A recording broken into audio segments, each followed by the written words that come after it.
오늘 데살로니가서 마지막 시간입니다. 이 시간 5장 16절로 28절까지 말씀을 제가 한 절 읽고 여러분들이 한 절을 교독하겠습니다. 항상 기뻐하십시오. 어떤 처지에 놓여 있든 모든 일에 감사하는 마음을 가지십시오. 이것이 그리스도 예수 안에서 여러분에게 바라시는 하나님의 뜻입니다. 예언을 멸시하지 마십시오.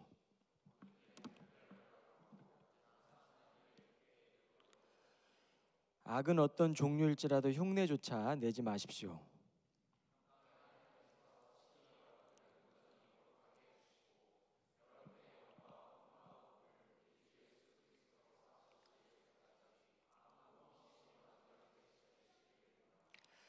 여러분을 부르신 분은 신실하심으로 그분께서 또한 반드시 그렇게 이루어 주실 것입니다.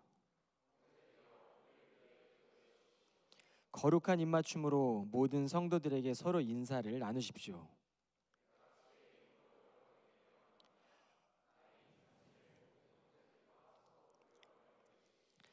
우리 주 예수 그리스도의 은혜가 여러분과 함께 하기를 빕니다. 아멘. 네. 우리가 벌써 지난 2월 14일인데 이 금찬을 시작하면서 이 데살로니가전서 강의 1장부터 여러분과 함께 했던 시간들을 돌아보면 이제 우리가 12주의 말씀 여정을 마무리하게 됩니다. 오늘 말씀의 제목은 우리 안에는 여전히 소망이 있다.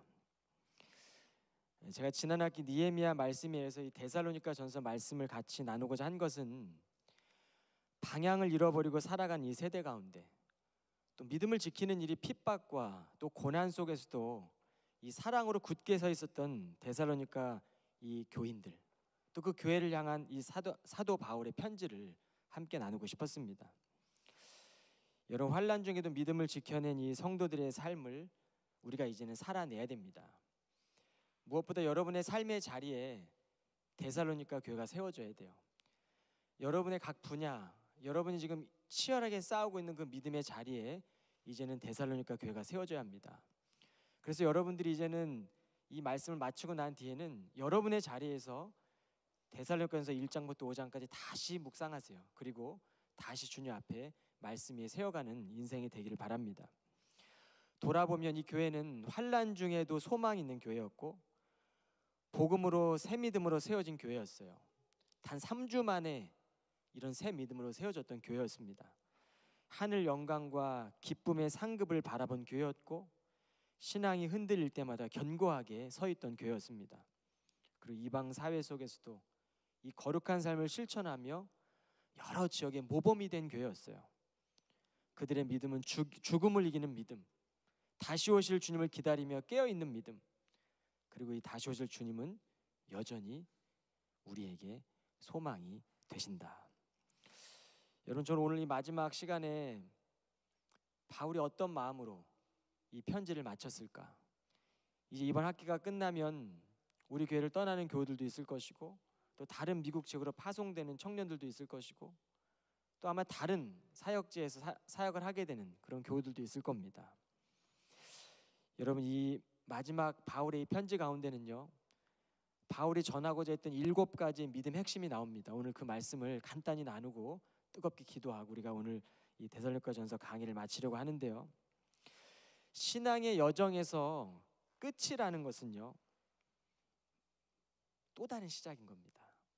그러니까 여러분, 오늘 이 말씀을 마치고 난 뒤에 여러분은 또 다른 시작을 해야 된다는 거예요.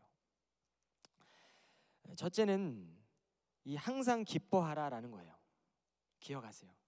항상 기뻐하라. 여러분 물으실 겁니다. 기뻐할 일보다는 낙심될 일이 더 많은데 어떻게 항상 기뻐할 수 있겠습니까? 라고 물을 수 있어요. 그러면 왜 바울은 마지막 이 편지 항상 기뻐하라고 전했을까? 여러분이 항상 기뻐하라는 이 기쁨은 인간의 감정적인 기쁨이 아니라 우리의 존재가 변화된 기쁨입니다. 저와 여러분은 주 안에서 항상 기뻐할 수 있는 존재로 변화된 겁니다. 하나님의 자녀가 되었기 때문입니다. 여러분이 기쁨의 복음을 위해 우리가 이제 수고할 것이고 믿음의 여정을 걸어가면서 뜻하지 않는 일들을 마주할 때도 있을 거예요. 넘어질 수도 있고 주저앉고 싶을 수도 있고 낙심될 수도 있습니다. 그러나 오늘 이 바울의 말을 기억하세요. 항상 기뻐하라. 여러분, 우리 모두는 다 주님의 자녀라는 사실을 잊으면 안 됩니다. 학업의 현장, 일터의 현장, 여러분의 삶의 구석구석의 자리에서 이제는 어려운 문제를 만날 때마다 하나님이 나를 얼마나 사랑하고 계시는지를 기억하세요. 그리고 항상 기뻐하십시오. 여러분, 내 마음이 아플 적에 큰 위로 되시며 나 외로울 때 좋은 친구라. 온 세상 날 버려도 주 예수 안 버려 끝까지 나를 돌아보시니.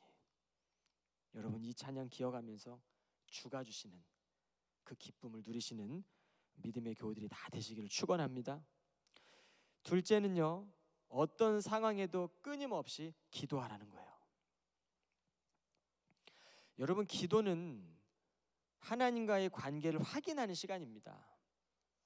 기도는 우리가 특별한 소원이나 나의 특별한 만족을 얻기 위해서 구하는 게 아니에요. 비상시 내가 쓰는 나만의 무기가 아니라 매 순간마다 하나님과 내가 만나는 시간이다.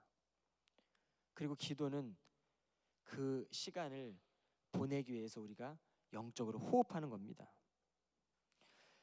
하나님의 뜻을 살아내기 위해서, 하나님의 뜻을 살아가기 위해, 하나님의 뜻을 따라 살아가기 위해서 우리가 힘쓰며 살아갈 텐데 기도 없이는 할 수 없는 겁니다. 호흡하지 않고 우리가 어떻게 그 뜻을 따라 살 수 있겠습니까? 끊임없이 기도에 힘쓰라는 것은 하나님의 뜻이 우리 안에 이루어지도록 순종할 힘을 얻으라는 거예요. 그 순종할 힘을 얻기 위해 우리는 끊임없이 기도하는 겁니다. 아멘. 그래서 여러분, 두 번째, 바울이 전한 두 번째, 끊임없이 기도하라. 첫 번째 뭐였죠? 항상 기뻐하라. 존재에 대한 변화. 둘째는 끊임없이 기도하라. 여러분, 오스왈드 챔버스의 기도라는 책에 보면 이런 글이 있어요. 우리에게는 절대로 흔들려서는 안 되는 것이 있는데, 보여주시겠어요? PPT 있는데, 바로 우리의 마음과 우리의 하나님의 마음이 완벽한 조화를 이룰 때까지 하나님과 철저하게 대화를 나누는 것이다. 기도가 이런 겁니다. 철저하게 대화를 나누는 것이다. 언제까지? 하나님의 마음이 우리의 마음과 완벽하게 조화를 이룰 때까지. 그러니까 하늘의 뜻이 주님 이 땅에 이루어지길 원합니다. 그 뜻을 이루기 위해서 우리는 기도하는 거예요. 끊임없이 기도에 힘쓰는 겁니다. 우리의 자아가 너무 크잖아요. 그래서 하나님 앞에 기도할 수 없을 때가 많죠. 온전히 신뢰하지 못할 때가 많습니다. 그런데 기도는 하나님의 마음과 나의 마음이 하나가 되도록 순종으로 빚어지는 시간이에요. 그래서 기도하는 그 시간에 하나님과 완벽한 조를 이룰 때까지 힘쓰면서 포기하지 마시기 바랍니다. 아멘. 세 번째, 어떤 처지에 놓여 있든지 감사하는 마음을 가지라. 여러분, 감사할 수 있는 조건에 감사하는 건 누구나 할 수 있어요. 부요할 때 감사는 누구나 할 수 있습니다. 근데 오늘 바울은 어떠한 처지에 놓여 있든지 감사하는 마음을 가지라라고 말씀하고 있습니다. 이게 사랑하는 아들에게 보내는 편지예요. 사랑하는 딸에게 보내는 편지입니다. 아들아, 딸아, 너가 이제 인생을 살아갈 텐데 만만치 않을 거야. 잘 될 때도 있겠지만 어려울 때가 올 거야. 눈물 날 때가 올 거고, 공부할 때, 부모 떠나 살아가면서 유학생활하면서 힘들 때가 올 거야. 그러나 어떤 처지에 놓여있든지 간에 감사한 마음을 잊으면 안 된다. 이게 바울의 마음인 거예요.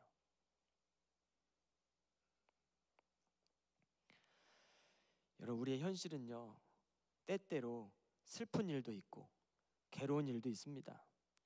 어쩌면 인생은요, 그런 일들이 더 많을지 몰라요. 그러나 우리가 주님은 믿음의 자녀들에게 장차 받게 될 영광을 약속하셨잖아요. 우리가 그 영광을 바라보고 걸어간다면 때로 우리가 어떤 상황에 놓여 있든지 간에 우리는 감사할 수 있는 거예요. 왜? 우리에게는 장차 받을 영광이 있기 때문입니다. 영광의 그 나라에 걸어가는 믿음의 자녀들은 그럼에도 불구하고 우리는 감사할 수 있게 되는 거예요. 저는 여러분에게 권면합니다. 여러분의 환경을 주님의 눈으로 바라보세요. 주님께서 날 위해 십자가를 달리시고 나를 사랑하신 그 주님의 은혜의 눈으로 여러분의 환경을 바라보세요. 그러면 감사할 수 있습니다. 포기하고 싶을 때도 우리 주님께서 협력하여 선을 이루시는 분이시지, 내가 지금은 그 하나님의 뜻을 다 알 수 없지만 내가 하나님의 그 뜻을 믿고 감사하다 보면 하나님은 나의 모든 상황을 선으로 바꾸실 거야. 이것이 믿음입니다. 이것이 참된 믿음이에요. 우리는 그 믿음 위에 서서 감사하는 마음을 지니는 거예요. 제가 좋아하는 고백이 있어요. 행복한 아침. 따라해 보십시오. 행복한 아침, 감사의 저녁. 여러분, 우리가 하루를 살아가다 보면 때로는 하루의 삶이 믿음으로 씨름해야 하는 무거운 날이 있을 겁니다. 그런데 하루가 그렇게 보냈을지라도 그 마침은요, 감사의 저녁으로 마치세요. 하나님의 이름으로 기도하며 은혜를 기억할 수 있음에 감사하는 마음을 가지십시오. 하루를 살 때에 분주하게 발버둥 친 것 같은 하루 같지만 저녁에는 하나님께서 동행해 주신 하루라는 사실을 기억하면서 감사하는 거예요. 이게 바울이 우리에게 주는 말씀입니다. 감사하는 마음을 지녀라. 첫째 뭐라고요? 항상 기뻐하라. 둘째는 뭐라고요? 끊임없이 기도하라. 셋째는 뭐라고요? 어떠한 처지에 있든지 간에 감사하라. 넷째입니다. 넷째는 성령의 불을 끄지 마십시오. 여러분, 성령의 불은요, 하나님의 임재예요. 하나님이 나와 함께하고 있다는 사실을 느끼는 게 바로 성령이 하시는 일입니다. 성령이 주님을 알게 하시고 주님이 하신 말씀을 깨닫게 하시고 주님이 행하신 일들을 하게 하시는 분이 바로 성령이에요. 그런데 이 성령의 불은 돌보지 않으면 꺼지는 거예요. 불이 계속 타기 위해서는요, 불쏘시개가 있어야 돼요. 불쏘시개가 없으면 불은 꺼지게 되어 있어요.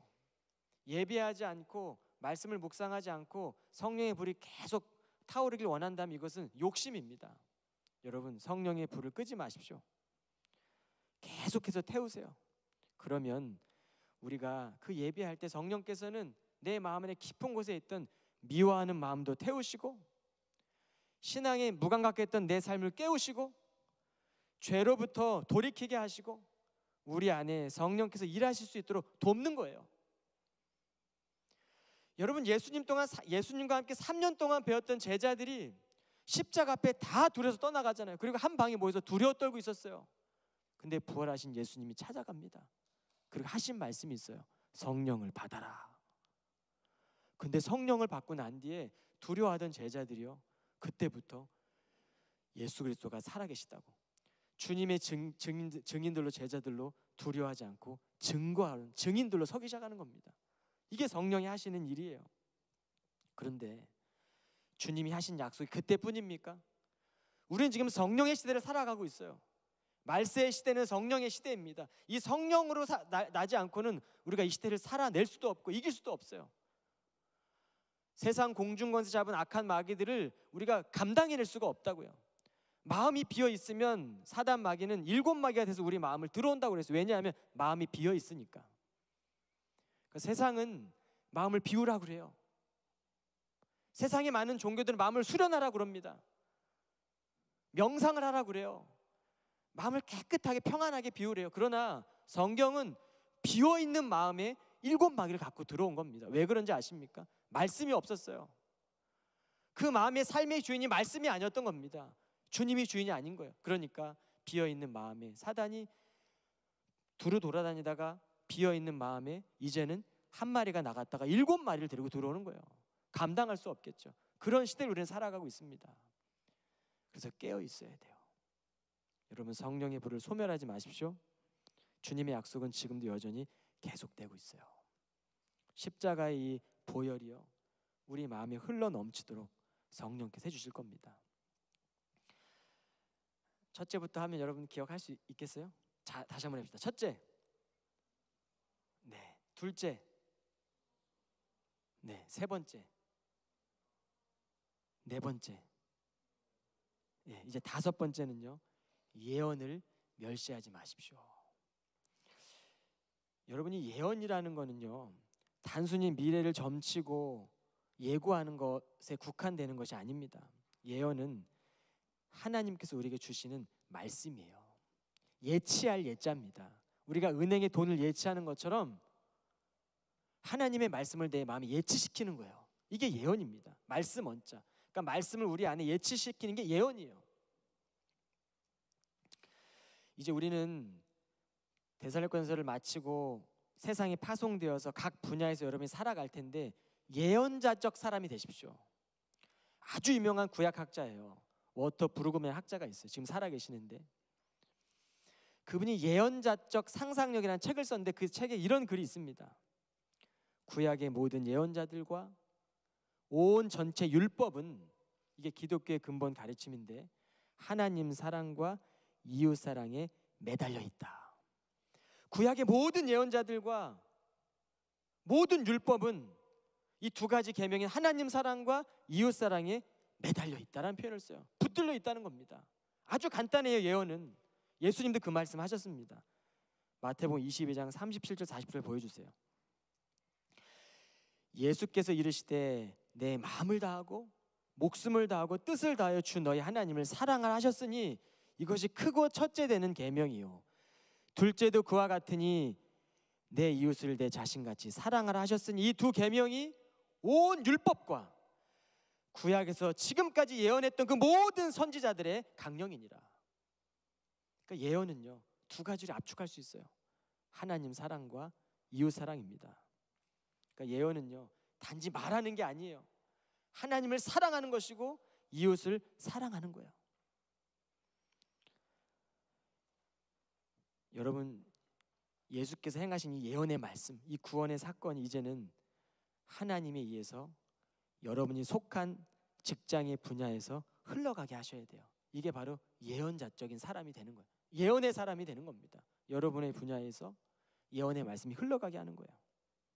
그러려면 예언을 자꾸 묵상해야 돼요. 예언의 말씀들을 자꾸 마음에 예치시키고 내 마음에 둔 말씀이 어느 순간에 때가 차게 되면 그 순간에 성령께서 그 말씀을 떠올리게 하세요.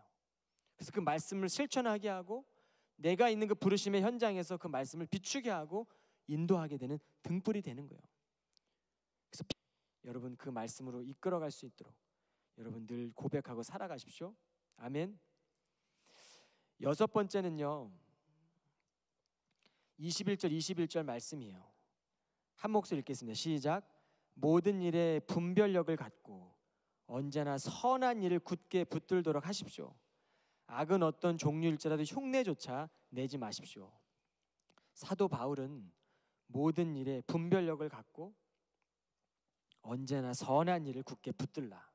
그리고 악은 어떤 종류라도 흉내조차 내지 말라. 단호한 선언입니다. 선한 일을 붙들어라. 악은 어떤 모양도 흉내조차 내지 말아라. 철저하게 거부해라 라는 거예요.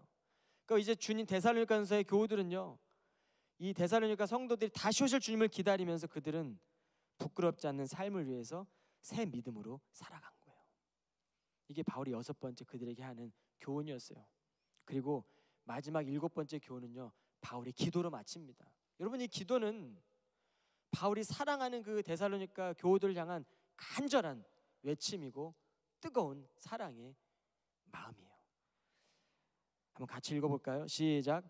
평강의 하나님께서 친히 여러분을 온전히 거룩하게 해주시고 여러분의 영과 혼과 몸을 우리 주 예수 그리스도께서 다시 오실 때까지 아무 흠 없이 완전하게 지켜주시기를 빕니다. 기도합니다.